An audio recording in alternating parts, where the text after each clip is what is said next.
야, 이 기집애야. 군대가 무슨 니네 집 안방인 줄 알아? 여기가 무슨 소꿉 장난하는 데야? 엉? 강원도 인제군 살을 애는 듯한 칼바람이 창문을 덜컹거리게 만드는 11월의 어느 오후였다. 제3군단 예하 701통신대대 이중대 행정반, 그 좁은 공간을 쩌렁쩌렁하게 울리는 건 마철수 상사의 걸걸하고 갈에 낀 고함이었다.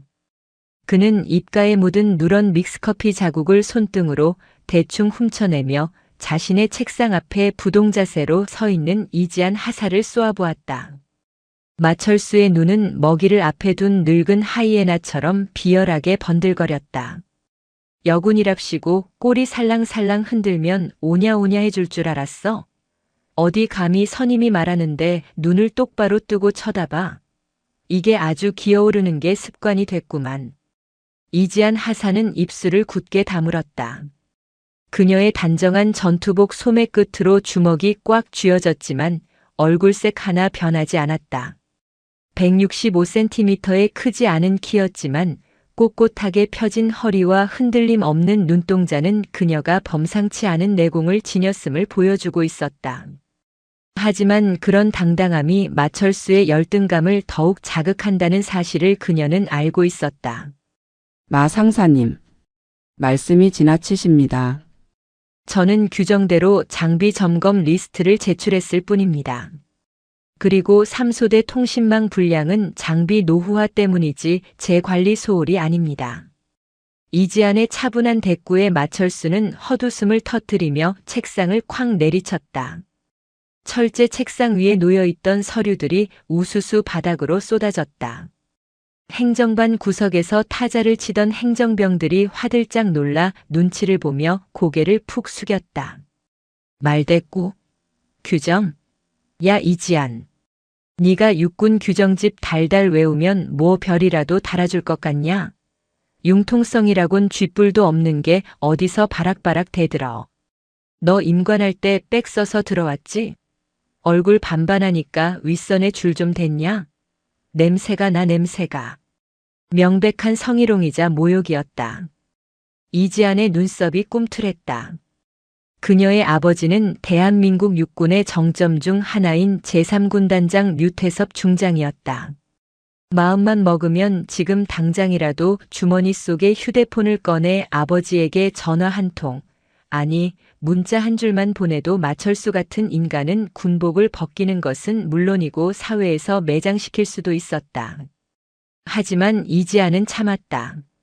아버지가 삼성 장군이라는 사실을 철저히 숨기고 이 험한 최전방 인재까지 자원해 온 이유는 오직 자신의 힘으로 군인으로서 인정받고 싶었기 때문이었다. 아버지의 딸 류지안이 아닌 군인 이지안으로 서기 위해서였다. 못 들은 걸로 하겠습니다. 업무에 복귀하겠습니다.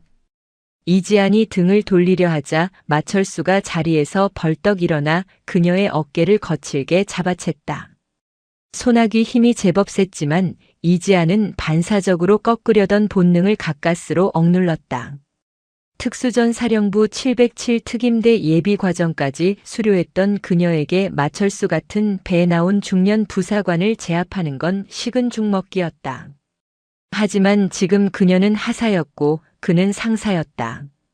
계급이 깡패인 군대에서 하극상은 있을 수 없는 일이었다. 어딜 도망가. 내 말 아직 안 끝났어. 너 이번 아미산 중계기 교체 작업 네가 가라. 이지안이 천천히 고개를 돌려 마철수를 응시했다. 아미산. 해발 1000m가 넘는 험준한 산이었다. 단순히 높기만 한 게 아니라 차량 진입이 불가능한 비포장 험로가 5km 이상 이어지는 악명 높은 코스였다. 그곳에 설치된 통신 중계기 배터리와 메인 모듈을 교체하는 작업은 건장한 남성 군인들도 혀를 내두르는 고된 작업이었다. 보통은 팀 단위로 움직여야 하는 작전이었다. 원래 1소 대장님이 담당하기로 한 작전 아닙니까? 그리고 그건 최소 쌓인 1조로 움직여야 하는 작업입니다. 내일은 기상 악화 예보도 있습니다. 소대장님 허리 나가서 병원 가신 거 몰라? 그리고 당직은 내가 바꿔줄 테니까 잔말 말고 갔다 와. 왜? 힘들어서 못하겠냐? 여군이라서 못하겠어?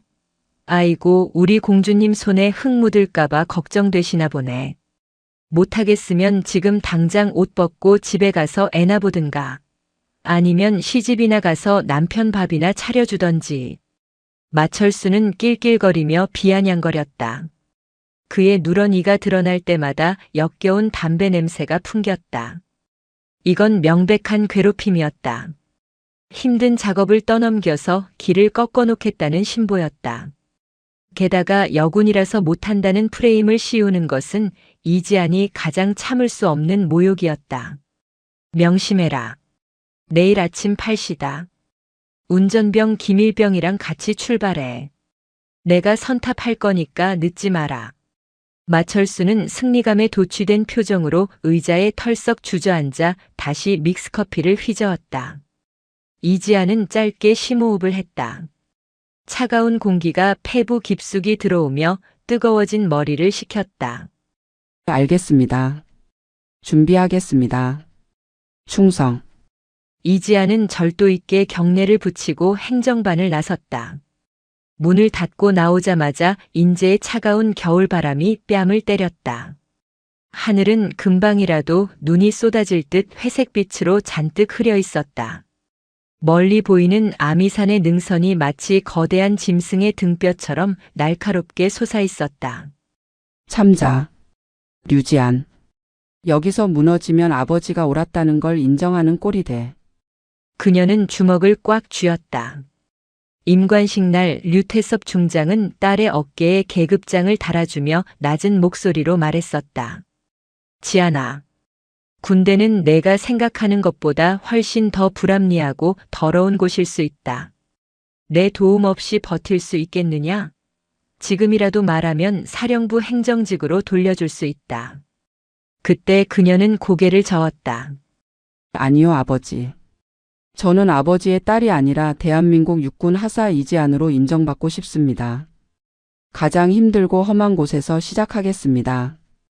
그렇게 자원에서 온 곳이 바로 이곳 3군단 예하 701통신대대였다. 하지만 현실은 생각보다 더 가혹했다. 훈련의 강도가 힘든 건 참을 수 있었다. 하지만 마철수 같은 인간들이 만드는 비합리적인 부조리는 견디기 힘들었다.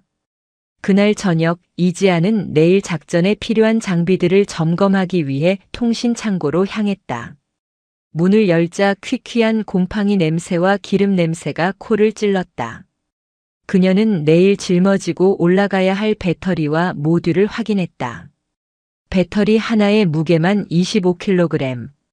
거기에 개인 군장과 통신 장비까지 합치면 좋기 40kg에 육박했다. 이걸 메고 가파른 산길을 왕복해야 한다. 그것도 마철수의 감시하에. 이 하사님. 뒤에서 들리는 기어들어가는 목소리에 이지안이 뒤를 돌아봤다. 내일 함께 갈 운전병 김도현 일병이었다. 왜소한 체격에 안경을 쓴 김일병은 늘 주눅이 들어있는 병사였다. 마철수가 툭하면 조인트를 까고 욕설을 퍼붓는 화풀이 대상이기도 했다. 김일병 아직 안 잤어?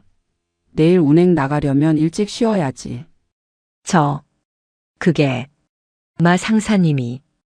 김일병은 우물쭈물하며 말을 잇지 못했다. 이지안이 다가가 그의 어깨를 가볍게 두드려 주었다. 괜찮아.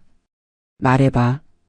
마 상사님이 내일 운행 나갈 때 운동화 신고 나오라고 하셨습니다.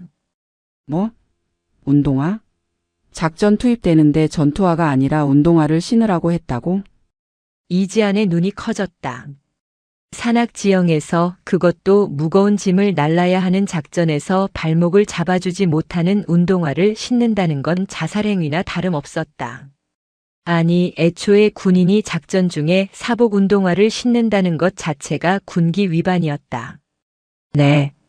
제가 발목이 좀 안 좋다고 말씀드렸더니 꾀병 부리지 말라면서 그냥 편한 거 신고 운전이나 똑바로 하라고.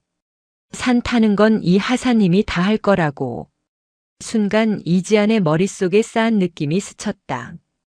마철수는 애초에 김일병을 짐꾼으로 쓸 생각이 없었던 것이다. 산을 타는 그 고된 노동을 오로지 이지한 혼자에게 전담시키려는 속셈이었다. 운전병은 차에 남겨두고 본인도 차에서 쉴 핑계를 만들기 위해 김일병을 데려가는 것이 분명했다. 아, 정말 바닥이구나, 마철수. 이지아는 헛웃음이 나왔다. 부하 병사의 안전은 안중에도 없고 오로지 자신을 골탕 먹이려는 생각밖에 없는 인간. 화가 머리끝까지 치밀었지만 겁에 질린 김일병의 얼굴을 보니 화를 낼 수도 없었다. 알았어, 김일병. 일단 시키는 대로 해. 대신 내일 산에는 절대 올라오지 마. 넌 차에서 대기해. 내가 다 알아서 할게. 하지만 그 무거운 걸 혼자 어떻게 해? 나 알지? 나 튼튼한 거. 걱정 말고 가서 자. 내일 보자. 김일병을 돌려보내고 홀로 남은 창고 안. 이지아는 차가운 배터리 팩 위에 손을 얹었다. 쇠붙이의 냉기가 손바닥을 타고 전해져 왔다. 그래, 어디 한번 해보자. 내가 여기서 쓰러질 줄 알아? 내가 원하는 대로 비명 지르고 울면서 빌어줄 것 같아. 천만에. 다음 날 아침 8시. 부대 연병장에는 짙은 안개가 깔려 있었다. 마철수 상사는 이미 레토나 차량 조수석에 앉아 담배를 피우고 있었다. 뒷좌석에는 김일병이 잔뜩 웅크린 채 앉아 있었고 이지아는 묵직한 군장을 메고 차로 다가갔다. 아이고, 우리 이 하사님. 짐이 아주 한보따리네. 소풍 가냐? 마철수가 창문을 내리고 킬킬거렸다. 작전 물자 적재 완료했습니다. 출발하겠습니다. 이지아는 그의 비아냥을 무시하고 뒷좌석에 짐을 실었다. 묵직한 쇳덩어리들이 차체를 짓눌렀다. 차가 덜컹거리며 위병소를 빠져나갔다. 인제 읍내를 지나 구불구불한 산길로 접어들수록 민가는 사라지고 앙상한 가지만 남은 나무들만이 빽빽하게 드러났다. 도로는 점점 좁아졌고 아스팔트는 끊기고 울퉁불퉁한 비포장도로가 시작되었다. 어이, 김일병. 운전 똑바로 안 해? 차가 왜 이렇게 덜컹거려? 아침부터 재수없게. 마철수는 연신 김일병의 뒤통수를 갈겨댔다. 김일병은 죄송합니다. 죄송합니다를 연발하며 핸들을 꽉 쥐었다. 이지아는 백미러로 김일병의 울 것 같은 표정을 보며 입술을 깨물었다. 조금만 참자. 복귀하면 중대장님께 정식으로 보고한다. 하지만 이지아는 몰랐다. 중대장인 최영민 대위 역시 마철수와 한통속이며 그들이 엮인 비리의 사슬이 생각보다 훨씬 깊고 어둡다는 것을. 그리고 오늘이 그녀의 군 생활, 아니 인생에서 가장 끔찍하고 긴 하루가 될 것이라는 사실을. 차가 산 중턱 차량 진입 통제선 앞에 멈춰섰다. 여기서부터는 도보로 이동해야 했다. 경사는 어림잡아 40도에 육박했다. 올려다보는 것만으로도 숨이 턱 막히는 높이였다. 자, 다 왔네. 내려. 마철수가 기지개를 켜며 차에서 내렸다. 그리고는 뒷좌석에 있는 장비들을 턱으로 가리켰다. 이 하사 저거 다 메고 올라가야 하는 거 알지? 나는 허리가 안 좋아서 말이야. 그리고 김일병은 발목 삐었다며? 환자 데리고 올라가다 사고 나면 안 되니까 쟤는 여기서 차 지키라고 할게. 결국 우리 특전사 출신 천하무적 이 하사님이 수고 좀 해줘야겠어. 예상했던 시나리오였지만 직접 들으니 뻔뻔함에 혀가 내둘렸다. 마 상사님도 안 올라가십니까? 작업 감독하셔야 하지 않습니까? 감독? 아, 내가 여기서 무전으로 지시할게. 올라가서 설치하고 무전 때려. 잘 터지나 확인해 줄 테니까. 왜? 혼자 가기 무서워? 산짐승이라도 나올까봐? 마철수는 차 안에 있던 캠핑용 의자를 꺼내 펴고 앉았다. 그리고는 품에서 휴대용 게임기를 꺼내 들었다. 빨리빨리 움직여. 해지기 전에 끝내야 할 거 아냐. 꿈을 대다가 점심 늦으면 네 책임이다. 이지아는 말없이 장비를 챙겼다. 25kg의 메인 모듈을 군장 위에 얹고 양손에는 12kg짜리 보조 배터리와 공구함을 들었다. 어깨가 짓눌리고 허리가 휘청거렸다. 총 37kg. 보통 성인 남성 몸무게의 절반이 넘는 무게였다. 다녀오겠습니다. 이지아는 이를 악물고 첫 발을 내디뎠다. 뒤에서 마철수의 낄낄거리는 웃음소리와 게임기 효과음이 들려왔다. 두고 봐라. 반드시 이 산을 넘는다. 그녀의 군화가 거친 자갈밭을 밟으며 산을 오르기 시작했다. 하지만 하늘은 점점 더 어두워지고 있었고 차가운 눈발이 하나둘씩 날리기 시작했다. 그것은 비극의 서막을 알리는 전조였다. 아미산의 험준한 능선이 마치 거대한 입을 벌리고 그녀를 삼키려 기다리고 있는 듯 했다. 차가운 바람에 섞여 마철수의 목소리가 희미하게 들려왔다. 하여간 여자들은 군대 오면 안 된다니까. 독해 빠져가지고는. 이지안의 눈빛이 매섭게 빛났다. 그 도끼가 오늘 그녀를 살릴지 아니면 죽일지는 아무도 알 수 없었다. 후. 심장이 터질 것 같았다. 폐가 찢어지는 듯한 고통이 목구멍까지 차올랐다. 이지아는 거친 숨을 몰아쉬며 잠시 멈춰섰다. 입김이 하얀 연기가 되어 안개 낀 산속으로 흩어졌다. 그녀의 등 뒤에는 25kg짜리 메인 중계기 모듈이 거대한 바위처럼 매달려 있었다. 어깨를 파고드는 군장의 멜빵끈은 이미 살가죽을 벗겨낼 듯이 조여오고 있었다. 하지만 이건 시작에 불과했다. 그녀의 발치에는 잠시 내려둔 12kg짜리 보조 배터리 팩 2개가 덩그러니 놓여 있었다. 이지아는 산을 오르는 것이 아니라 산과 싸우고 있었다. 마철수 상사가 차에서 낄낄거리며 게임을 하는 동안 그녀는 일명 셔틀 방식이라 불리는 최악의 등반을 하고 있었다. 짐이 너무 무거워 한 번에 다 들고 올라갈 수 없었기에 메인 모듈을 메고 100m를 올라가 내려놓은 뒤 다시 빈몸으로 내려와 보조 배터리를 들고 다시 100m를 올라가는 식이었다. 즉 남들이 한 번 오를 산길을 그녀는 3번씩 왕복하고 있는 셈이었다. 치익. 야 이지안. 아직도 도착 안 했어? 너 거기서 자냐? 허리춤에 찬 무전기에서 마철수의 짜증 섞인 목소리가 터져나왔다. 이지아는 땀으로 범벅이 된 손으로 무전기를 잡았다. 장갑은 이미 흙투성이가 되어 있었다. 현재 7부 능선 돌파 중입니다. 경사가 급해서 시간이 좀 더 걸립니다. 조금만 기다려 주십시오.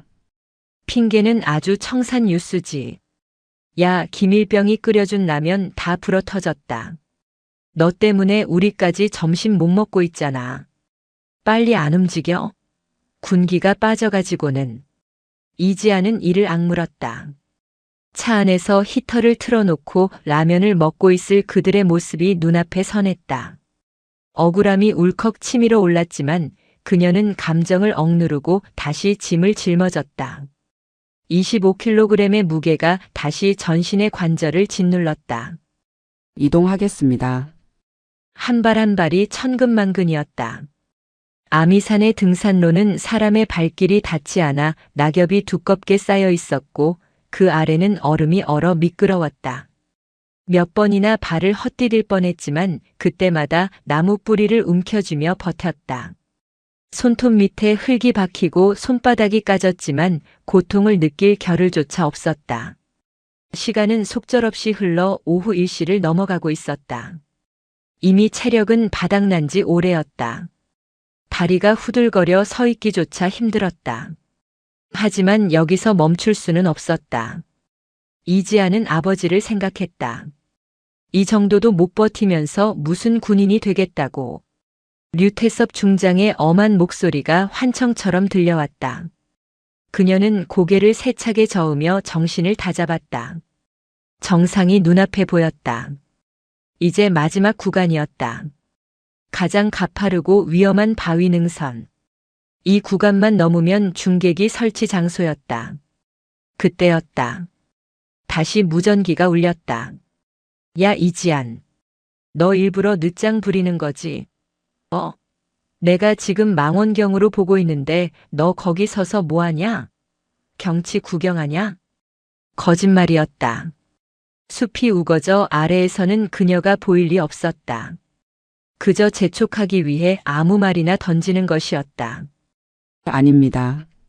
지금 바위 구간 진입합니다. 안전 확보 때문에. 안전 확보는 개뿔. 야, 네가 무슨 특전사라며? 특전사가 바위 하나 못 타서 빌빌거려. 너 그거 다 뻥이지? 사실은 어디서 몸으로 때우고 온 거 아니야? 뚝.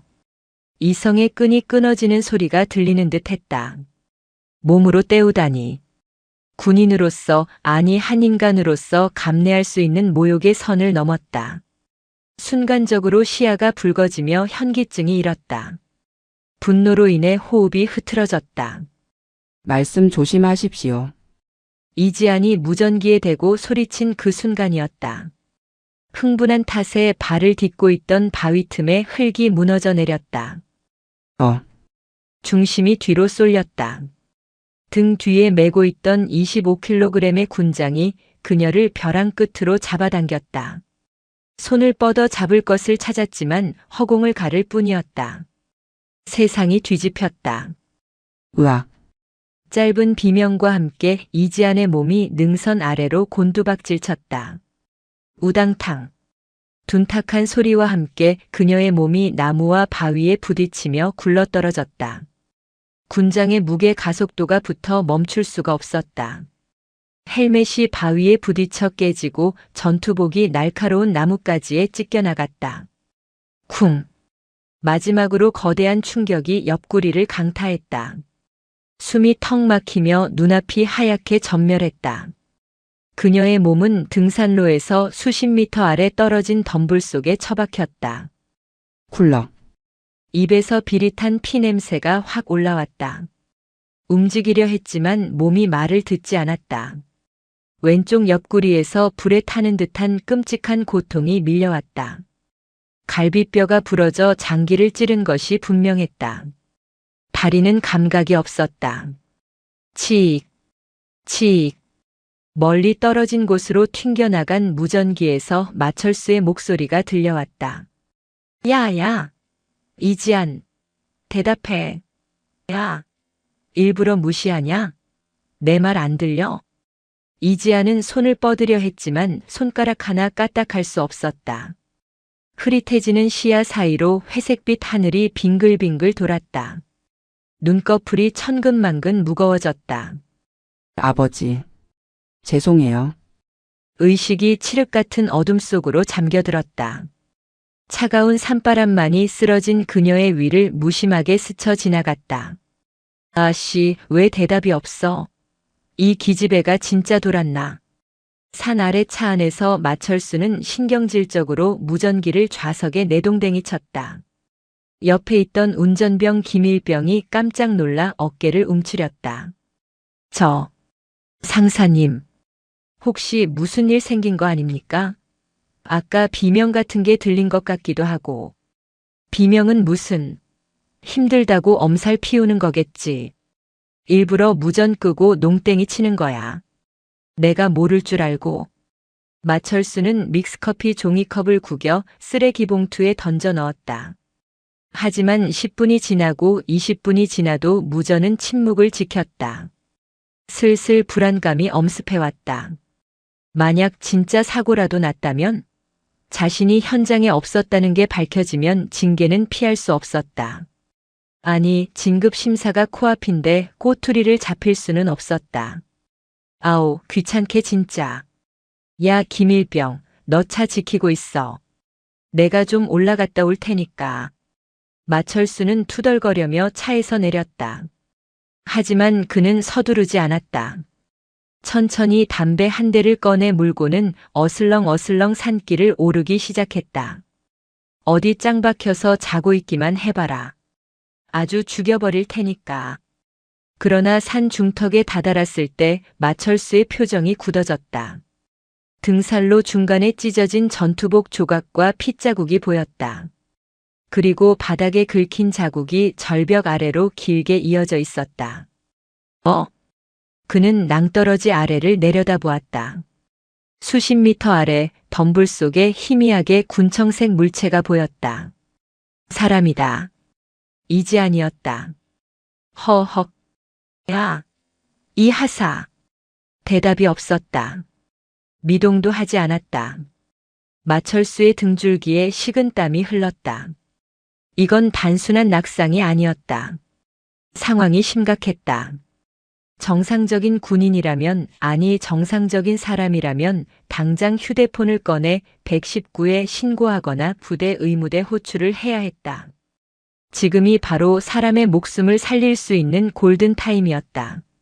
하지만 마철수의 뇌리에는 다른 계산이 돌아가기 시작했다. 이거 걸리면 나는 끝이다. 작업 현장 이탈, 부당 업무 지시, 안전수칙 위반. 다 뒤집어 쓴다. 연금이고 뭐고 다 날아간다. 그는 떨리는 손으로 주머니에서 휴대폰을 꺼냈다. 하지만 그가 누른 번호는 119가 아니었다. 여보세요? 중대장님? 저마 상사입니다. 지금 큰일 났습니다. 수화기 너머로 최영민 대위의 나른한 목소리가 들려왔다. 왜요? 작업 안 끝났습니까? 그게 이 하사가 산 타다가 미끄러졌는데 좀 많이 다친 것 같습니다. 의식이 없습니다. 뭐라고요? 의식이 없어요? 그럼 빨리 신고부터 해야지 나한테 전화를 왜 합니까? 아니 그게 사실 제가 잠깐 화장실 간 사이에 혼자 올라가다가 그런 거라서. 그리고 김일병도 발목 아파서 차에 있었고. 이거 그대로 보고하면 우리가 안전관리 소홀로 엮일 수 있습니다. 중대장님 이번에 소령 진급 심사 걸려 있지 않습니까? 전화기 너머에서 침묵이 흘렀다. 진급이라는 단어가 최영민 대위의 이성을 마비시켰다. 잠시 후 낮게 깔린 목소리가 들려왔다. 얼마나 다친 겁니까? 죽은 건 아니죠? 네, 숨은 붙어 있습니다. 근데 피를 좀 많이 흘려서. 일단 그대로 대기하세요. 바로 119 부르면 외부 경찰 치고 들어오고 기자들 냄새 맡고 시끄러워집니다. 우리끼리 수습 가능한지 먼저 봐야 하니까 군 앰뷸런스 부르라고 할게요. 내가 지통실에다가는 훈련 중 경미한 사고라고 보고해 둘 테니까 마 상사는 입단속 철저히 하세요. 김일병한테도 절대 딴소리 못하게 하고. 알겠습니다. 그럼 구조는 내가 애들 몇 명 보낼 테니까 들것으로 실어내립시다. 시간 좀 걸려도 어쩔 수 없어요. 우리 목이 달아나게 생겼는데 지금 그게 문제입니까? 그렇게 골든타임은 허공으로 증발해버렸다. 마철수는 쓰러져 있는 이지안을 내려다보며 혀를 찼다. A씨, 재수옴 붙어가지고. 정신 차리면 보자. 너 때문에 이게 무슨 개고생이야. 그는 이지안에게 내려가 응급처치를 하는 대신 바위 위에 걸터앉아 담배를 피우며 구조병력이 오기만을 기다렸다. 이지안의 몸은 차가운 산바람 속에서 점점 식어가고 있었다. 그녀의 찢어진 옆구리에서는 붉은 선혈이 끊임없이 흘러나와 마른 낙엽을 적시고 있었지만 마철수의 눈에는 그것이 자신의 군 생활을 위협하는 오물로만 보일 뿐이었다. 1시간. 2시간. 시간은 야속하게 흘러갔다. 뒤늦게 도착한 병사들이 끙끙대며 이지안을 들것에 실어 올렸을 때는 이미 그녀의 얼굴이 백지장처럼 하얗게 질려 있었다. 호흡은 얕고 불규칙했고 맥박은 실오라기처럼 가늘었다. 하지만 마철수와 최영민 대위는 몰랐다. 이지안이 차고 있던 스마트워치가 충격 감지 모드로 전환되어 그 순간부터 주변의 모든 소리를 녹음하고 있었다는 사실을. 그리고 GPS 위치 정보가 실시간으로 어딘가로 전송되고 있다는 사실을. 그 어딘가는 다름 아닌 류태섭 중장의 개인 서버였다. 해가 뉘엿뉘엿 저물어가는 오후 5시. 국군 홍천병원 응급실은 아수라장이었다. 앰뷸런스 사이렌 소리가 요란하게 울리고 의료진들이 다급하게 이지안의 침대를 밀고 들어갔다. 환자분, 바이탈이 너무 불안정합니다. 혈압 60에 40. 수혈팩 준비해. 군의관의 다급한 외침이 들렸다. 마철수와 뒤따라온 최영민 대위는 응급실 밖 복도 구석에 서서 웅성거리는 병원 풍경을 지켜보고 있었다. 두 사람의 얼굴에는 걱정보다는 초조함이 서려 있었다. 중대장님, 이거 생각보다 심각한데요? 죽으면 어떡합니까? 마철수가 입술을 물어뜯으며 속삭였다. 최영민 대위는 주변을 두리번거리며 인상을 찌푸렸다. 죽긴 왜 죽어? 요즘 의술이 얼마나 좋은데. 일단 뼈 부러지고 그런 거니까 시간 지나면 낫겠지. 그것보다 보호자한테 연락했습니까? 아직 안 했습니다. 그게 폰이 잠겨 있어서. 이 하사 소지품 줘봐요. 내가 비상 연락망 확인할 테니까. 최영민은 간호사가 건네준 이지안의 피 묻은 소지품 봉투를 뒤적거렸다. 깨진 액정에 스마트폰이 나왔다. 다행히 지문 인식으로 잠금이 풀리지는 않았지만 긴급 통화 버튼을 누르자 의료정보란에 저장된 비상연락처가 떴다. 비상연락처 아빠. 아빠라고 저장돼 있네. 마 상사, 당신이 전화해. 내가 하면 말이 꼬일 수 있으니까 당신이 현장에 있던 선임으로서 상황 설명 잘해. 최대한 별거 아닌 것처럼. 알지? 그냥 발목 좀 접질려서 검사 받으러 왔다. 이 정도로 둘러대. 예. 알겠습니다. 제가 또 그런 건 잘하죠. 마철수는 헛기침을 한 번 하고는 자신의 휴대폰으로 번호를 눌렀다. 신호음이 몇 번 가기도 전에 상대방이 전화를 받았다. 여보세요. 중후하고 낮게 깔린 남자의 목소리였다. 주변이 웅성거리는 소리가 들리는 것으로 보아 어딘가 회의 중이거나 바쁜 모양이었다. 마철수는 짐짓 밝은 목소리를 꾸며냈다. 예. 안녕하십니까? 여기는 이지안 하사가 근무하는 부대 선임 부사관 마철수 상사라고 합니다. 이지안 하사 부친 되십니까? 네, 맞습니다. 무슨 일입니까? 상대방의 목소리는 건조했다. 마철수는 속으로 시골 촌노인인가 보다라고 짐작했다. 목소리에 힘이 없고 무뚝뚝한 것이 딱 세상 물정 모르는 시골 노인네 같았다. 다름이 아니라요. 오늘 지안이가 훈련을 하다가 발을 조금 헛디뎠습니다. 산에서 내려오다가 살짝 굴렀는데 아시잖아요. 군대는 규정상 조그만 상처도 다 병원 가서 검사받게 되어 있는 거. 그래서 지금 국군 홍천병원에 와 있습니다. 크게 걱정하실 건 없고요. 그냥 놀라실까봐 미리 연락드린 겁니다. 수화기 너머에서 잠시 침묵이 흘렀다. 그 침묵이 묘하게 길었다. 마철수는 불안한 마음에 침을 꿀꺽 삼켰다. 발을 헛디뎠다. 그래서 상태가 어떻습니까? 그냥 타박상 정도입니다. 뼈에 금이 갔을 수도 있는데 젊은 애니까 금방 붙을 겁니다. 지금 의사 선생님이 보고 계시니까 천천히 오셔도 됩니다. 오시는 길에 과일이라도 좀 사오시면 좋고요. 마철수는 너스레까지 떨었다. 상황을 최대한 가볍게 만들어야 나중에 보호자가 와서 난동을 부리지 않을 것이라 계산했기 때문이다. 하지만 그 시각 전화를 받고 있는 류태섭 중장은 강원도 인제군 군단 사령부 대회의실에 있었다. 그의 앞에는 예하 사단장들과 참모들이 숨소리조차 내지 않고 앉아 있었다. 류 중장의 얼굴이 무섭게 굳어 있었다. 그의 손목에 찬 스마트워치에는 심박수 급상승 경고가 뜨고 있었고 태블릿 PC 화면에는 딸 이지안의 워치에서 전송된 충격 감지 데이터와 위치 로그 그리고 이 시간 전 녹음된 오디오 파일이 띄워져 있었다. 오디오 파일에는 마철수의 욕설과 내버려 둬라는 목소리가 생생하게 담겨 있었다. 류태섭은 끓어오르는 분노를 억누르며 차갑게 물었다. 상사 마철수라고 했나? 예. 마철수 상사입니다. 자네 지금 내 딸이, 아니, 이 하사가 타박상 정도라고 했나? 의식이 명료한가? 마철수는 움찔했다. 상대방의 말투가 갑자기 바뀌었다. 뭔가 서늘한 기운이 등골을 스치고 지나갔다. 하지만 이미 엎질러진 물이었다. 아, 지금은 진통제 맞고 자고 있습니다. 깨어나면 전화드리라고 하겠습니다. 그럼 바쁘실 텐데 끊겠습니다. 마철수는 황급히 전화를 끊었다. 그리고는 최영민 대위에게 엄지손가락을 치켜 세웠다.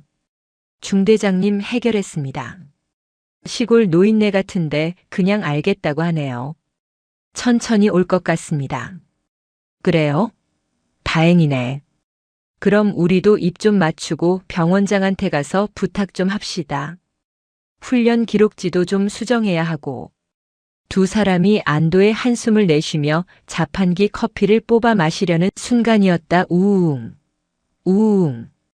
병원 건물이 흔들릴 정도의 거대한 굉음이 들려왔다. 유리창이 덜덜 떨렸다. 병원 로비에 있던 사람들이 놀라 창밖을 내다보았다. 뭐야? 지진이야? 아니, 헬기 소리 같은데? 마철수와 최영민도 창가로 다가갔다. 그들의 눈이 휘둥그레졌다. 병원 정문 앞 헬기 착륙장에 거대한 군용 헬기 한 대가 흙먼지를 일으키며 착륙하고 있었다. 헬기의 옆면에는 선명하게 3개의 별 성판이 붙어 있었다. 저거. 최영민의 입이 떡 벌어졌다. 저 헬기는 이 지역에서 단 한 사람만이 탈 수 있는 것이었다. 제3군단장 전용 헬기.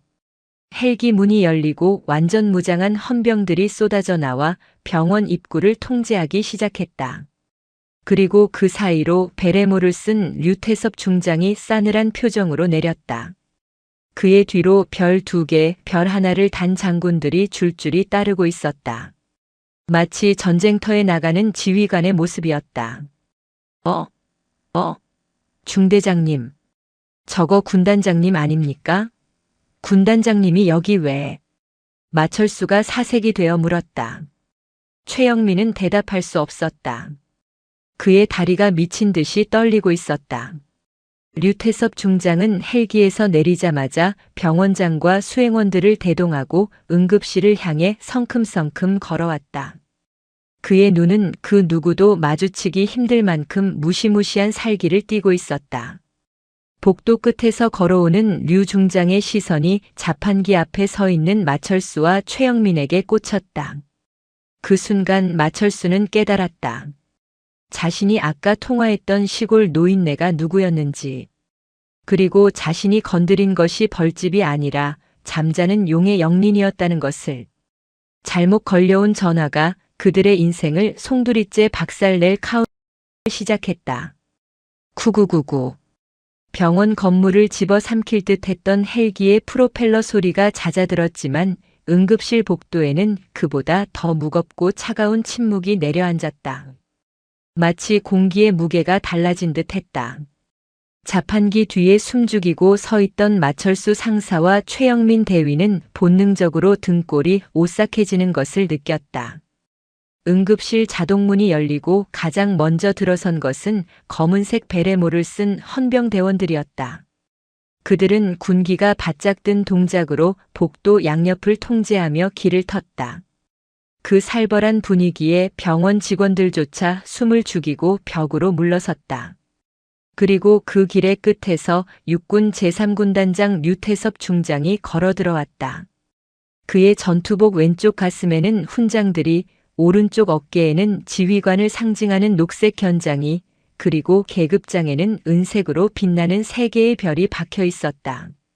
하지만 그 계급장보다 더 무서운 것은 그의 눈빛이었다.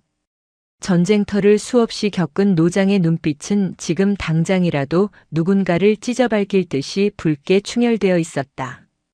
그의 뒤를 따르는 참모장 준장과 헌병 대장 대령조차 군단장의 살기에 눌려 감히 숨소리도 크게 내지 못했다. 군단장님. 최영민 대위의 다리가 사시나무 떨듯 떨렸다. 3군단 예하부대 장교로서 군단장의 얼굴을 모를 리 없었다. 하늘 같은 존재. 감히 눈도 마주칠 수 없는 직속 상관 중의 상관. 그분이 왜 하필 지금 이 일개 하사의 사고 현장에 나타났단 말인가. 류태섭 중장은 주변을 둘러보지 않았다. 그는 곧장 응급실 스테이션으로 걸어가 간호장교에게 낮지만 묵직한 목소리로 물었다. 방금 들어온 이지한 하사 어디 있나? 간호장교는 눈앞에 나타난 삼성 장군의 위압감에 얼어붙어 말을 더듬었다. 아, 예. 충성. 이지한 하사님 지금 제3처치실에서 응급 처치 중이십니다. 출혈이 심해서. 비켜. 류태섭은 간호장교의 말이 끝나기도 전에 처치실 커튼을 거칠게 젖혔다. 그곳에는 산소 마스크를 쓴 채 온몸에 피 칠갑을 한 이지안이 누워 있었다. 찢어진 전투복 사이로 보이는 상처들은 처참했다. 하얗게 질린 얼굴은 시체와 다를 바 없었다. 지안아. 강철 같던 류태섭의 얼굴이 일순간 무너져 내렸다. 그는 떨리는 손으로 딸의 차가운 뺨을 감쌌다. 아침까지만 해도 씩씩하게 다녀오겠습니다라며 문자를 보냈던 딸이었다. 제 힘으로 해보겠다며 아빠의 도움을 그토록 거부하던 그 고집센 딸이 지금 생사의 갈림길에서 가쁜 숨을 몰아쉬고 있었다. 군의관이 다급하게 다가왔다. 군단장님 죄송합니다만 지금 처치가 시급합니다. 밖에서 대기해 주셔야. 류태섭은 천천히 고개를 들었다. 슬픔으로 젖어있던 눈은 순식간에 다시 분노로 불타올랐다. 그는 군의관의 어깨를 꽉 잡으며 말했다. 살려내. 무슨 수를 써서라도 살려내. 만약 이 아이 잘못되면 이 병원도 너희들도 무사하지 못할 거다. 알겠나? 명심하겠습니다. 류태섭은 무거운 발걸음으로 처치실을 나왔다. 그의 시선이 복도 끝 자판기 옆에서 바들바들 떨고 있는 두 군인을 향해 천천히, 아주 천천히 돌아갔다. 마철수와 최영민은 마치 메두사의 눈을 본 것처럼 그 자리에 얼어붙었다. 류태섭이 그들을 향해 걸어왔다. 군화 발소리가 또각또각 복도를 울리며 그들의 심장을 조여왔다. 자네들인가? 이 하사의 소속 부대 간부들이. 최영민 대위가 화들짝 놀라 반사적으로 경례를 붙였다. 하지만 손이 너무 떨려 경례 구호조차 제대로 나오지 않았다. 추충성. 제701통신대대 이중대장 대위 최영민입니다. 마철수도 엉거주춤하게 경례를 했다. 상사 마철수입니다. 류태섭은 그들의 경례를 받지 않았다. 그저 싸늘한 눈으로 그들을 위아래로 훑어볼 뿐이었다. 흙 하나 묻지 않은 깨끗한 전투복, 기름기 흐르는 얼굴. 산에서 사고가 났다고 했는데 구조를 했다는 사람들의 몰골이 너무나 멀끔했다. 아까 나랑 통화한 사람이 누군가. 보호자라고 전화했던 사람. 마철수의 심장이 쿵 하고 내려앉았다. 입안이 바짝 말랐다. 접니다. 제가 전화를. 그래. 자네였군. 훈련 중에 발을 좀 헛디뎌서 굴렀다고 했지? 타박상 정도라고. 류태섭의 목소리는 지나치게 차분해서 더 공포스러웠다. 네. 그게. 처음에는 그런 줄 알았습니다. 제가 의사가 아니라서. 그런 줄 알았더라. 그래, 그럴 수 있지. 류태섭이 고개를 끄덕였다. 마철수는 순간 넘어갔나? 하는 안도감이 들었다. 하지만 그건 착각이었다. 헌병대장. 예. 군단장님. 류태섭의 뒤에 서 있던 헌병대장이 우렁차게 대답했다. 이 두 사람 당장 격리 조치해. 휴대폰 압수하고 누구와도 연락 못하게 막아. 그리고 10분 뒤에 병원장실로 데려와. 내 딸이 어떻게 된 건지 아주 상세하게 이야기를 들어봐야겠어. 그 순간 마철수와 최영민의 귀에 내 딸이라는 단어가 천둥처럼 꽂혔다. 네, 딸이라니요? 최영민이 넋이 나간 표정으로 되물었다. 류태섭은 그들을 경멸 어린 시선으로 내려다보며 나지막이 쏘아붙였다. 왜? 이 하사가 내 딸이면 안 되나? 자네들이 짓밟아 놓은 그 하사가 내 딸 류지안이다. 쿵. 마철수는 다리에 힘이 풀려 그 자리에 주저앉고 말았다. 바지 가랑이 사이로 축축한 기운이 번져나갔다. 오줌을 지린 것이었다. 최영민은 입을 뻐끔거렸지만 아무 소리도 내지 못했다. 하늘이 무너진다는 말은 이럴 때 쓰는 것이었다. 그들은 건드려서는 안 될 영린을 그것도 가장 잔인한 방법으로 건드리고 말았다.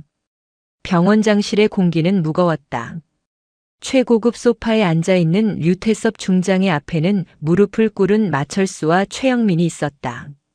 그들의 뒤에는 무장한 헌병들이 총구를 바닥으로 향한 채 삼엄하게 감시하고 있었다. 류태섭은 탁자 위에 놓인 이지안의 깨진 스마트폰과 피 묻은 스마트워치를 바라보고 있었다. 보고해. 사실대로. 토시 하나 틀리지 말고. 최영민 대위가 식은땀을 줄줄 흘리며 먼저 입을 열었다. 구 군단장님. 정말 면목 없습니다. 저희는 정말 규정대로 훈련을 진행했습니다. 이지안 하사가 의욕이 앞서서 저희가 말릴 새도 없이 험한 코스로 진입하다가 그만. 말릴 새도 없었다. 예, 그렇습니다. 마 상사가 분명히 안전한 길로 가라고 지시했는데 이 하사가 공명심 때문에 무리하게. 옆에 있던 마철수도 거들었다. 살 길은 이것뿐이라고 생각했다. 죽은 자는 말이 없고 의식이 없는 자도 말이 없는 법이니까. 맞습니다. 제가 몇 번이나 무전으로 위험하다 돌아와라 경고했습니다. 그런데 이 하사가 무전을 끄고 제멋대로 올라갔습니다.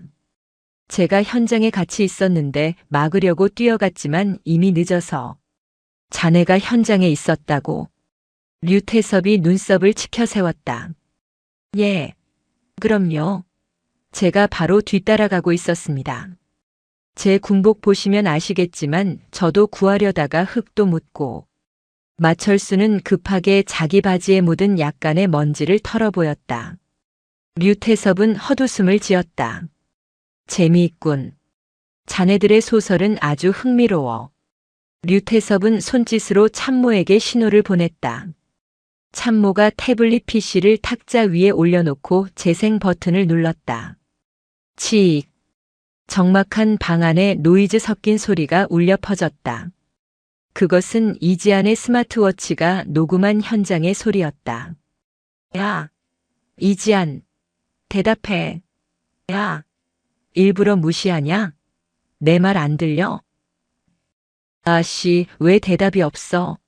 이 기집애가 진짜 돌았나? 마철수의 목소리였다. 하지만 무전기 너머의 소리가 아니었다. 이지안이 쓰러진 곳, 그 처참한 현장에서 멀리 떨어진 차 안에서 들려오는 듯한 거리감이 느껴지는 소리. 그리고 이어서 결정적인 대화가 흘러나왔다. 상사님, 혹시 무슨 일 생긴 거 아닙니까? 김일병의 목소리. 비명은 무슨, 힘들다고 엄살 피우는 거겠지. 야, 김일병, 라면이나 다 먹어. 마철수의 목소리. 녹음 파일이 재생되는 동안 마철수의 얼굴은 흑빛이 되었다. 에이, 이 목소리. 자네 목소리 맞나? 류태섭이 차갑게 물었다. 아, 그게, 그리고 하나 더 있네. 류태섭이 화면을 넘겼다. 이번에는 GPS 이동 경로였다. 이 하사의 워치에 기록된 GPS다. 사고 시각인 13시 40분. 이 하사의 위치는 해발 800m 지점. 그런데 자네의 휴대폰 위치는 어디였을까? 화면에 또 다른 점이 나타났다.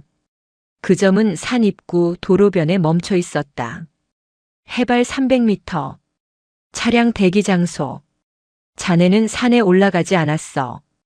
내 딸이 37kg나 되는 짐을 지고 산을 오르는 동안 자네는 차 안에서 라면을 처먹고 게임을 하고 있었지. 바로 뒤에 있었다고. 순간 이동이라도 한 건가? 거짓말이 완벽하게 탄로났다. 명백한 물증 앞에서는 어떤 변명도 통하지 않았다. 군단장님, 자, 잘못했습니다. 한 번만 살려주십시오. 제가 죽을 죄를 지었습니다. 마철수가 바닥에 머리를 쾅쾅 찌으며 오열하기 시작했다. 비굴함의 극치였다. 최영민 대위도 덩달아 엎드려 빌었다. 저는 정말 몰랐습니다. 마 상사가 보고한 대로만 알고. 저는 지휘관으로서 몰랐다. 자네가 더 나쁜 놈이야. 류태섭이 최영민을 향해 찻잔을 집어 던졌다. 쨍그랑. 찻잔이 최영민의 어깨에 맞고 박살이 났다. 사고 직후 마 상사가 자네에게 전화했더군. 통화 기록 다 뽑았어.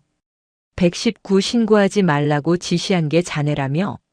진급 막힐까봐? 힉. 자네들이 골든타임을 놓치고 은폐를 모의하는 동안 내 딸은 차가운 흙바닥에서 2시간을 넘게 피를 흘리며 죽어가고 있었어. 그 2시간이면 살릴 수 있었어. 고통 없이 치료받을 수 있었다고. 류태섭의 고함 소리가 병원 장실을 울렸다. 그것은 장군의 호통이 아니라 자식을 잃을 뻔한 아비의 피 끓는 절규였다. 군인은 국민의 생명을 지키는 게 본분이다. 그런데 너희는 내 부하이자 국민인 이 하사를 지키기는커녕 너희의 안위를 위해 사지로 내몰고 방치했어. 그건 살인이야. 알겠나? 너희는 살인자라고. 류태섭은 거칠게 숨을 몰아쉬며 자리에서 일어났다. 헌병대장. 이 쓰레기들 당장 끌고 가. 영창에 쳐넣어. 그리고 국방부 조사본부에 연락해서 특별수사팀 꾸리라고 해. 이놈들뿐만 아니라 이 부대 전체를 뒤집어 엎을 거니까. 알겠습니다. 끌어내. 헌병들이 개를 끌고 가듯 두 사람을 일으켜 세웠다.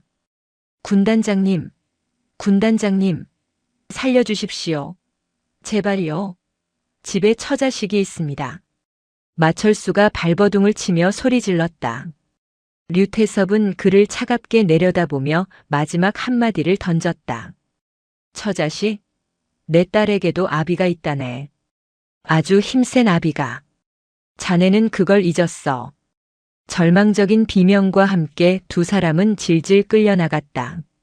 문이 닫히고 다시 정적이 찾아왔지만 류태섭의 분노는 이제 막 시작된 것에 불과했다. 다음 날 새벽 5시. 강원도 인제군 제701통신대대 위병소.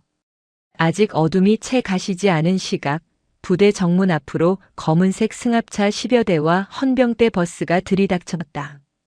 위병소 근무자들이 당황하여 총을 고쳐 매기도 전에 검은 양복을 입은 수사관들과 완전 무장한 헌병들이 물밀듯이 부대로 진입했다. 국방부 조사본부 및 3군단 검찰부 합동수사팀입니다. 지금 이 시각부로 이 부대는 압수수색 및 특별감찰에 들어갑니다. 전원 동작 그만. 제자리에 대기합니다. 사이렌 소리가 새벽 공기를 갈랐다.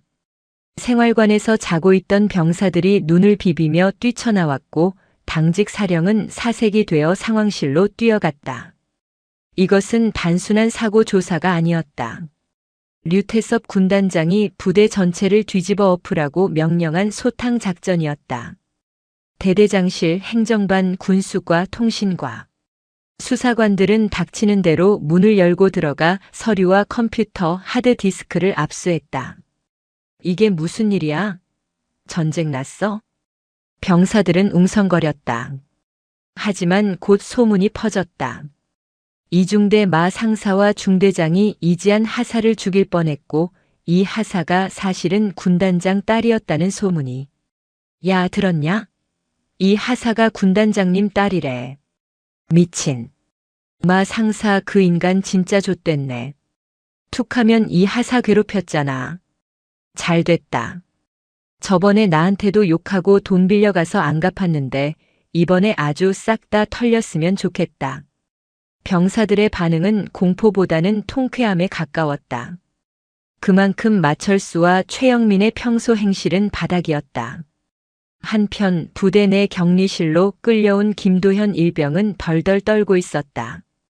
그는 어제 마철수의 협박에 못 이겨 거짓 진술을 할 뻔했다.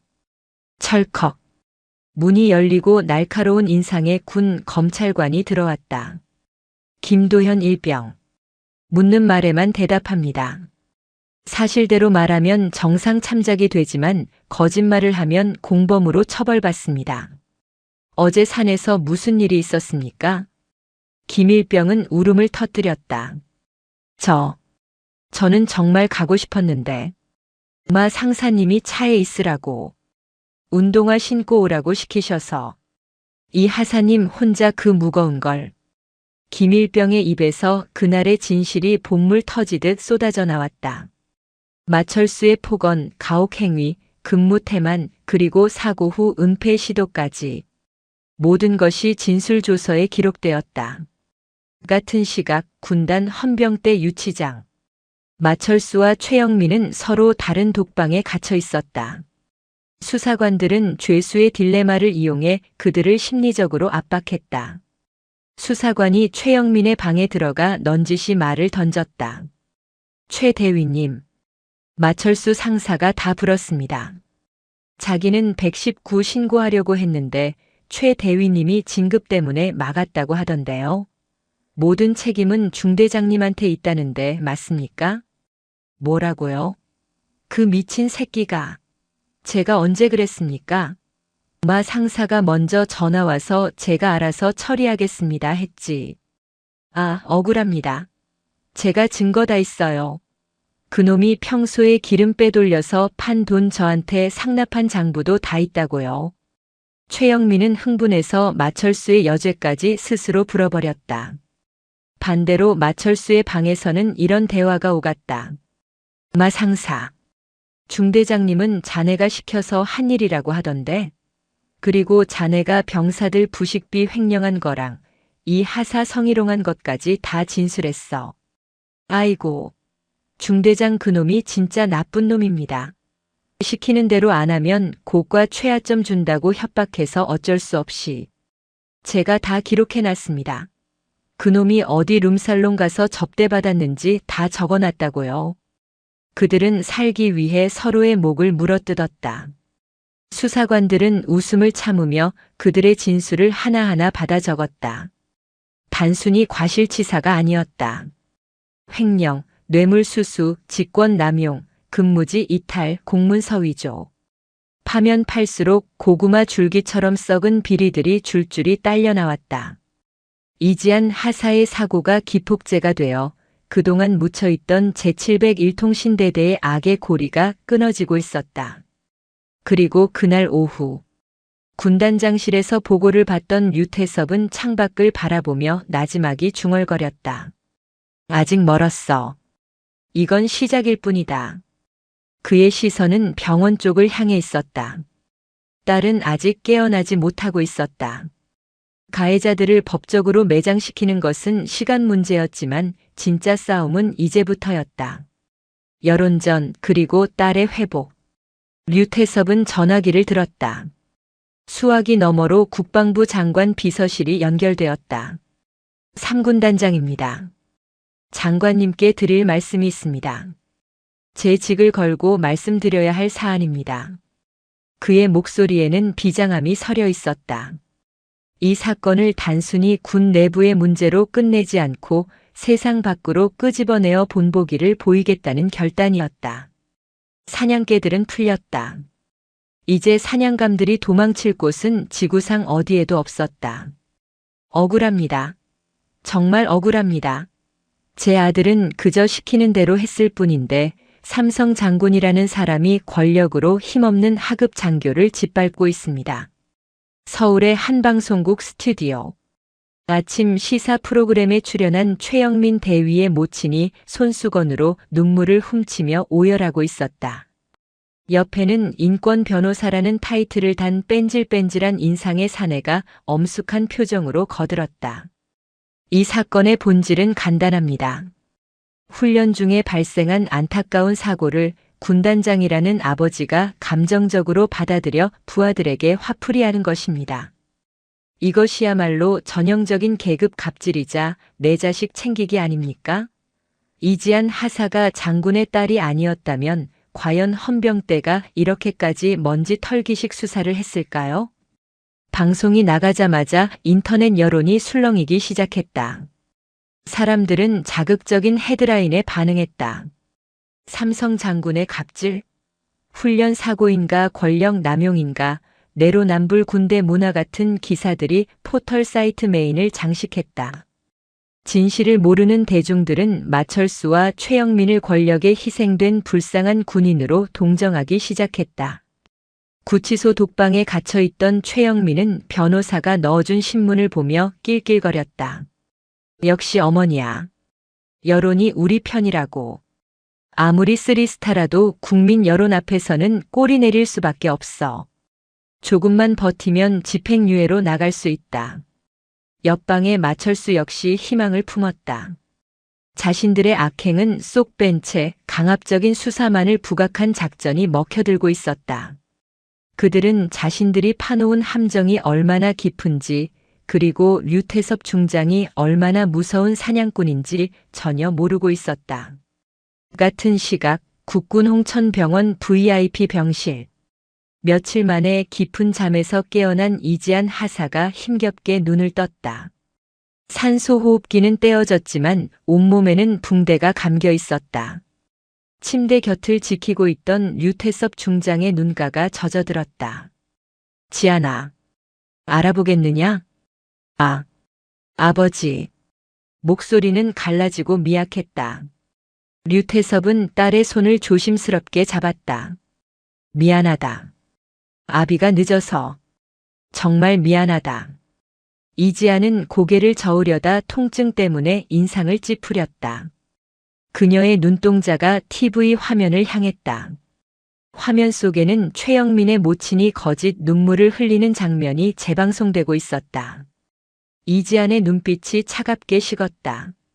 저 사람들. 아직도 저러고 있네요. 걱정 마라. 내가 다 정리하마. 넌 치료에만 전념해. 아니요. 이지안이 아버지를 똑바로 쳐다보았다. 핏기 없는 입술이었지만 그 의지만은 강철처럼 단단했다. 아버지, 숨기지 마세요. 제가 군단장 딸이라는 거, 그리고 저들이 무슨 짓을 했는지 전부 다 세상에 공개해 주세요. 저렇게 비겁하게 숨는 꼴 더는 못 보겠어요. 군인답게 정면 돌파하고 싶어요. 류태섭은 딸의 눈에서 자신의 젊은 시절을 보았다. 그는 굳게 담은 입술 끝을 올리며 고개를 끄덕였다. 그래. 알았다. 아주 철저하게 다시는 고개를 들 수 없게 만들어주마. 그날 오후 2시. 국방부 브리핑룸. 수많은 카메라 플래시가 터지는 가운데 육군 제3군단장 류태섭 중장이 직접 단상에 섰다. 보통 대변인이 나오는 자리였지만 오늘은 달랐다. 그의 등장은 그 자체만으로도 엄청난 압박감을 주었다. 국민 여러분, 그리고 언론인 여러분. 제3군단장 류태섭 중장입니다. 좌중이 조용해졌다. 류태섭은 준비해 온 원고를 읽지 않고 카메라를 정면으로 응시했다. 최근 제 딸인 이지안 하사의 사고와 관련하여 가해자 측에서 허위 사실을 유포하며 여론을 호도하고 있다는 사실을 잘 알고 있습니다. 군단장의 권력 남용이다. 과잉 수사다. 좋습니다. 100마디 말보다 하나의 진실이 낫겠지요. 그는 옆에 있던 대형 스크린을 가리켰다. 이것은 사고 당일 이지안 하사가 착용하고 있던 스마트워치에 녹음된 현장 음성입니다. 그리고 가해자들의 휴대전화에서 복구한 메신저 대화 내용입니다. 판단은 국민 여러분께 맡기겠습니다. 재생 버튼이 눌러졌다. 치익. 야. 이지안. 대답해. 야. 일부러 무시하냐? 마철수. 스피커를 통해 마철수의 표독스러운 목소리가 흘러나오자 기자들이 웅성거리기 시작했다. 그리고 결정적인 장면이 이어졌다. 비명은 무슨, 힘들다고 엄살 피우는 거겠지. 야, 김일병, 라면이나 다 먹어. 국물 식는다. 마철수. 장내는 찬물을 끼얹은 듯 조용해졌다. 사람이 비명을 지르며 떨어졌는데 라면을 먹으라고. 기자들의 표정이 경악으로 물들었다. 하지만 충격은 거기서 끝이 아니었다. 화면이 바뀌고 최영민 대위와 마철수 상사가 주고받은 카카오톡 메시지가 대문짝만하게 띄워졌다. 마 상사 중대장님, 애가 숨은 붙어 있는데 피를 많이 흘립니다. 119 부를까요? 최 대위 미쳤어. 지금 119 부르면 외부 경찰 들어오고 기자들 냄새 맡아. 내 진급 심사 코앞인 거 몰라. 그냥 우리끼리 처리해. 보고는 낙상 사고로 대충 하고. 마 상사 알겠습니다. 그럼 좀 이따가 천천히 올리겠습니다. 어차피 여군이라 맷집도 약한데 엄살이겠죠. 허. 여기저기서 탄식이 터져 나왔다. 이건 과실이 아니었다. 미필적 고의에 의한 살인 미수였다. 진급 때문에 귀찮다는 이유로 사람을 죽어가게 내버려둔 악마들의 민낯이 전 국민에게 생중계되는 순간이었다. 류태섭의 목소리가 다시 울려 퍼졌다. 이 시각 제 딸은 갈비뼈가 폐를 찌르고 콩팥이 파열되는 고통 속에서 이 시간을 넘게 차가운 흙바닥에 방치되어 있었습니다. 그런데 가해자들은 라면을 먹고 진급 걱정을 하며 구조를 지연시켰습니다. 이것이 과연 단순한 훈련 사고입니까? 이것이 제가 권력을 남용하여 억울한 부하를 잡는 것입니까? 그는 잠시 말을 멈추고 분노를 사겼다. 저는 오늘부로 군단장이라는 계급장을 내려놓고 한 아버지로서 이 사건의 끝을 볼 것입니다. 법이 허용하는 가장 무거운 처벌, 아니 그 이상의 대가를 치르게 할 것입니다. 이상입니다. 류태섭이 단상에서 내려오는 순간 인터넷은 폭발했다. 미친. 라면? 사람이 죽어가는데 라면을 처먹어? 최영민, 마철수. 이 악마 새끼들. 신상 털어라. 중대장 엄마라는 사람 방송 나와서 울던데 소름 돋네. 자식 교육을 어떻게 시킨 거야? 군단장님 응원합니다. 저런 쓰레기들은 군인이 아니라 살인자입니다. 여론은 180도가 아니라 540도로 뒤집혔다. 동정론은 순식간에 사라지고 전 국민적인 공분이 들끓었다. 실시간 검색어 1위부터 10위까지가 아미산 사건, 마철수 신상, 최영민 진급, 살인마들로 도배되었다. 구치소 안. TV를 통해 브리핑을 보고 있던 최영민은 넋이 나간 채 바닥에 주저앉았다. 화면 속에는 자신의 카톡 내용이 적나라하게 박제되어 있었다. 끝났다. 모든 게 끝났다. 변호사는 전화를 받지 않았고 면회를 왔던 어머니도 발길을 끊었다. 교도관들조차 그를 벌레 보듯 쳐다보며 밥을 배식구로 던져주었다. 먹어라. 라면 국물 식는다며? 밥도 식기 전에 처먹어. 교도관의 비아냥에 최영민은 머리를 감싸 쥐고 괴성을 질렀다. 으악. 아니야. 이건 아니라고. 옆방의 마철수는 이미 구석에 처박혀 덜덜 떨고 있었다. 그는 환청을 듣고 있었다.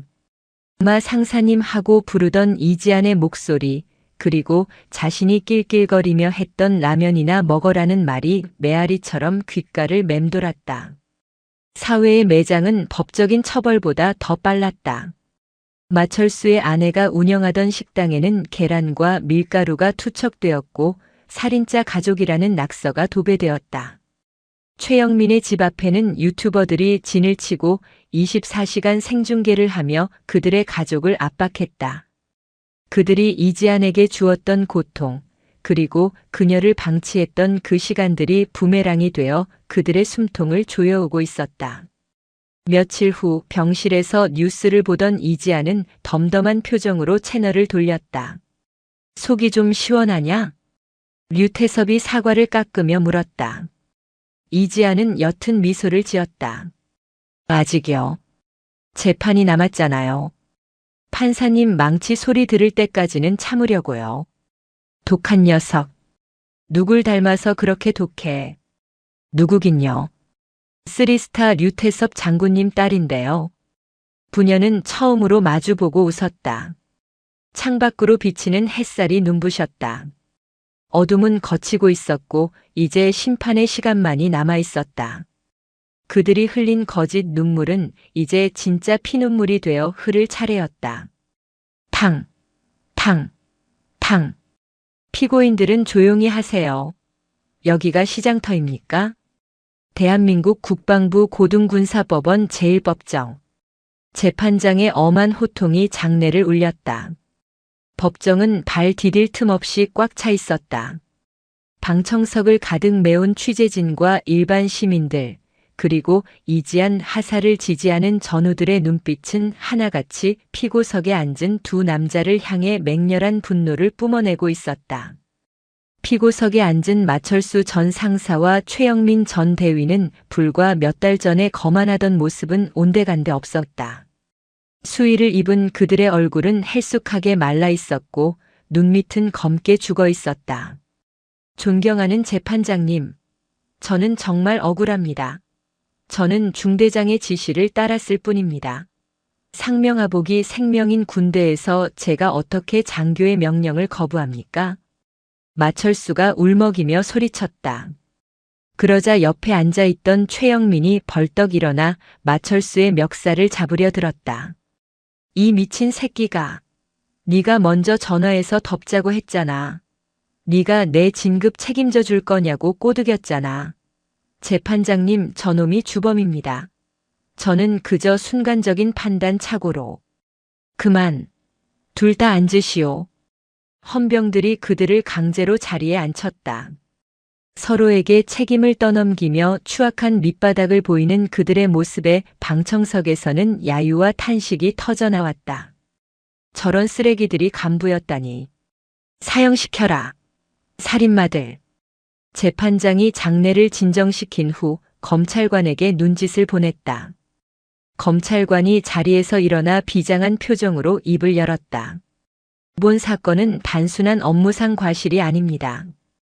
피고인들은 피해자가 생사의 기로에 놓인 것을 인지했음에도 불구하고 자신들의 안위와 진급을 위해 고의적으로 구조를 지연시켰습니다. 이는 부작위에 의한 살인 미수이며 군의 명예를 실추시킨 중대한 범죄입니다. 이제 이 사건의 유일한 생존자이자 피해자인 증인을 모시겠습니다. 법정 문이 열렸다. 모든 시선이 그곳으로 쏠렸다. 또각, 또각. 휠체어를 탈 것이라는 모두의 예상을 깨고 이지안 하사가 제복을 단정하게 갖춰 입고 걸어 들어왔다. 비록 한 손에는 지팡이를 짚고 있었고 걸음걸이는 다소 절뚝거렸지만 그녀의 고개는 꼿꼿하게 들려 있었다. 그녀의 가슴에 달린 약장과 명찰이 법정 조명을 받아 빛났다. 이지안이 증인석에 앉자 마철수와 최영민은 감히 고개를 들지 못하고 바닥만 쳐다보았다. 증인, 그날의 상황을 기억합니까? 이지안은 차분하게 마이크를 잡았다. 네. 뼛속 깊이 기억합니다. 차가운 흙바닥의 냉기, 부러진 뼈가 폐를 찌르는 고통, 그리고 무전기 너머로 들려오던 저들의 웃음소리까지. 모든 것을 기억합니다. 그녀의 목소리는 떨리지 않았다. 오히려 너무나 담담해서 듣는 이들의 가슴을 더 아프게 했다. 피고인 마철수는 제가 추락한 직후 구조는커녕 제가 엄살을 부린다며 라면을 먹으라고 조롱했습니다. 피고인 최영민은 119 신고를 막고 은폐를 지시했습니다. 제가 죽어가는 그 이 시간 동안 그들은 저를 군인이 아닌 처리하기 귀찮은 쓰레기 취급을 했습니다. 이지안의 시선이 피고석을 향했다. 마철수, 최영민. 나를 봐. 그녀의 서늘한 명령에 두 사람은 흠칫하며 고개를 들었다. 이지안의 눈빛은 그 어느 때보다 강렬하게 타오르고 있었다. 당신들은 나를 죽이려 했지만 나는 살아남았어. 내 아버지가 군단장이어서가 아니야. 나는 군인이니까. 끝까지 임무를 완수하고 복귀해야 한다는 군인 정신으로 버틴 거야. 그런데 당신들은 군복을 입을 자격이 없어. 당신들은 살인자일 뿐이야. 마철수가 흐느끼기 시작했다. 이 하사. 아니, 이 중사님. 잘못했습니다. 제가 죽을 죄를 지었습니다. 제발 한 번만 선처를. 선처? 이지안이 코웃음을 쳤다. 당신이 낭떠러지 아래에 있는 나에게 선처를 베풀었나? 당신이 내게 준 건 조롱과 방관뿐이었어. 법의 심판을 달게 받아. 그게 당신이 할 수 있는 유일한 속죄야.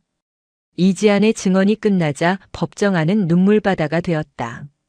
맨 앞줄에 앉아있던 류태섭 전 군단장 사건 직후 전역 신청을 했으나 반려됨은 묵묵히 손수건으로 눈가를 훔쳤다. 딸이 저렇게 강하게 자랐다는 사실이 대견하면서도 가슴이 미어졌다. 시간이 흘러 드디어 선고의 시간이 다가왔다. 재판장이 판결문을 집어들었다. 긴장감이 감돌았다. 주문. 피고인 마철수를 징역 15년에 처한다. 피고인 최영민을 징역 12년에 처한다.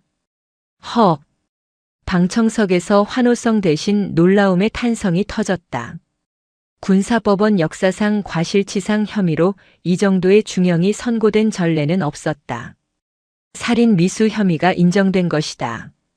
또한 피고인들은 군인사법에 의거하여 파면 조치하며 향후 일체의 군인 연금 지급을 박탈한다.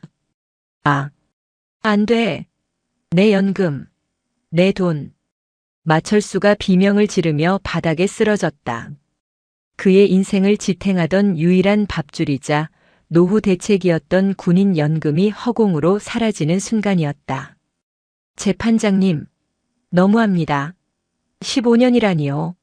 저는 시키는 대로 했을 뿐인데. 최영민 역시 울부짖었다. 하지만 재판장의 목소리는 냉혹했다. 피고인들은 국가를 수호하고 부하를 보호해야 할 군인의 본분을 망각하고 개인의 영달을 위해 부하의 생명을 경시했다. 이는 군의 기강을 무너뜨리고 국민의 신뢰를 배반한 중대한 범죄다. 사회에서 영원히 격리되어 참회할 필요가 있다. 탕, 탕, 탕. 망치 소리가 3번 울렸다. 그것은 악인들의 인생에 내려진 사형 선고나 다름없었다. 헌병들이 축 늘어진 2사람을 끌고 나갔다. 마철수는 끌려나가면서 이지안을 향해 손을 뻗었지만 이지안은 그를 외면했다. 법정을 나서는 이지안의 뒤로 수많은 플래시 세례가 쏟아졌다. 그녀는 멈추지 않고 걸었다. 밖에는 하얀 눈이 내리고 있었다. 그녀가 겪었던 그 차갑고 시리던 눈이 아닌 세상을 깨끗하게 덮어주는 축복의 눈이었다. 류태섭이 다가와 딸의 어깨에 두툼한 코트를 덮어주었다. 고생했다, 우리 딸. 이제 다 끝났어요, 아버지.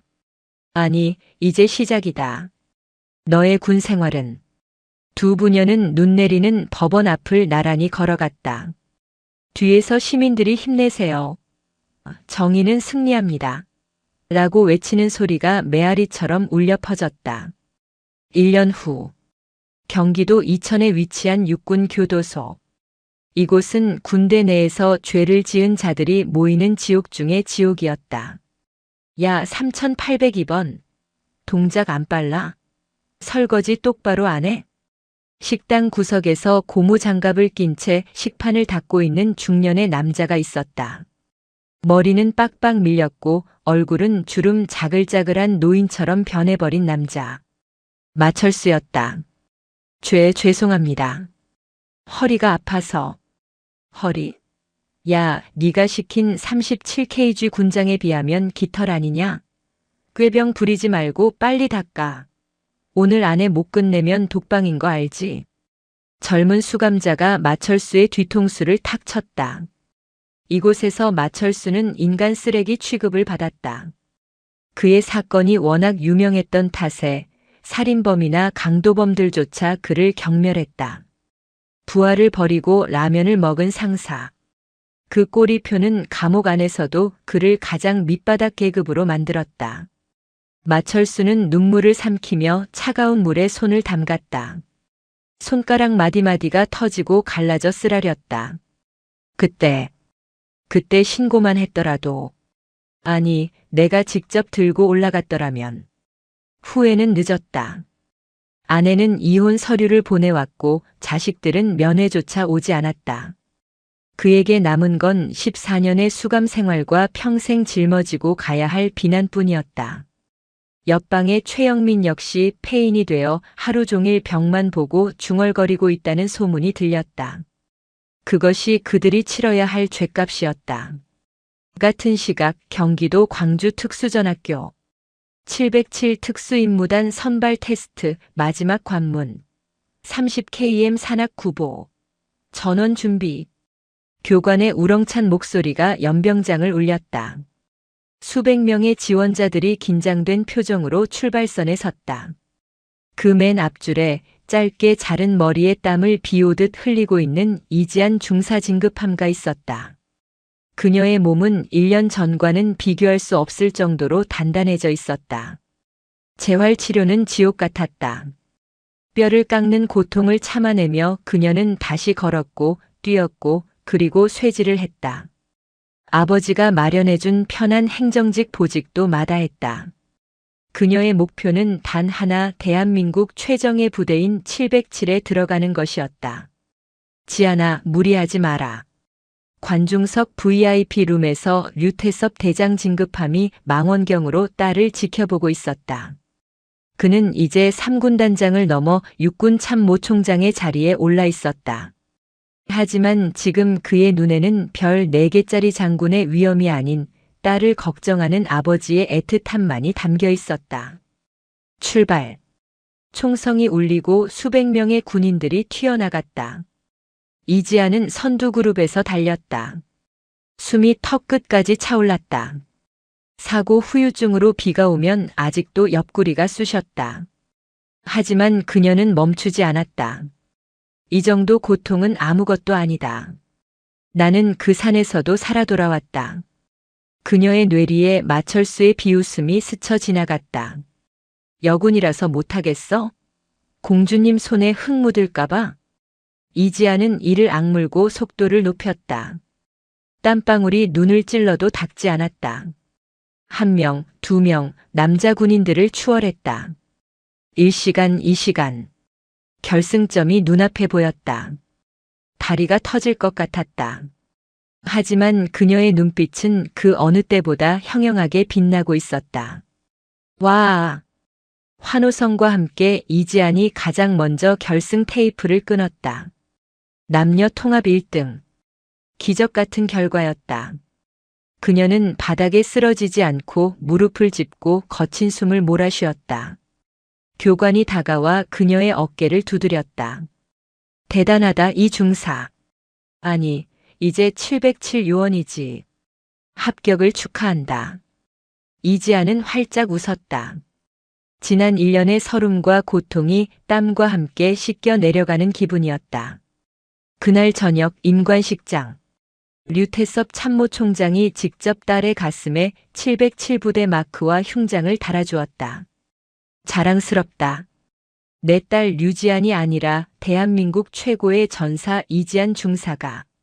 류태섭이 공식 석상에서 처음으로 딸에게 먼저 경례를 붙였다. 필승. 이지안 역시 눈시울이 붉어진 채 절도 있는 동작으로 답례했다. 필승. 감사합니다. 카메라 플래시가 터지고 수많은 동료들이 박수를 보냈다. 이지아는 고개를 들어 밤하늘을 올려다보았다. 까만 밤하늘의 별 하나가 유난히 밝게 빛나고 있었다. 그 별은 아버지의 계급장인 별이 아니었다. 시련과 고통을 이겨내고 스스로의 힘으로 쟁취해낸 이지안이라는 군인의 가슴 속에 뜬 긍지라는 이름의 별이었다. 아미산의 비극은 끝났다. 악인들은 어둠 속에 갇혔지만 이지안의 별은 이제 막 떠오르기 시작했다. 이지안 중사 작전 지역으로 이동합니다. 수신 양호. 이동하겠습니다. 그녀는 씩씩하게 헬기에 몸을 실었다.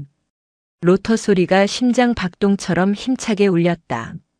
헬기가 날아오르자 그녀의 눈앞에 광활한 대한민국의 산하가 펼쳐졌다. 이제 더 이상 그녀를 가로막을 험산은 없었다. 그녀가 가는 길이 곧 길이었고 그녀가 서 있는 곳이 곧 최전선이었다. 진정한 군인 이지안의 이야기는 지금부터가 진짜 시작이었다.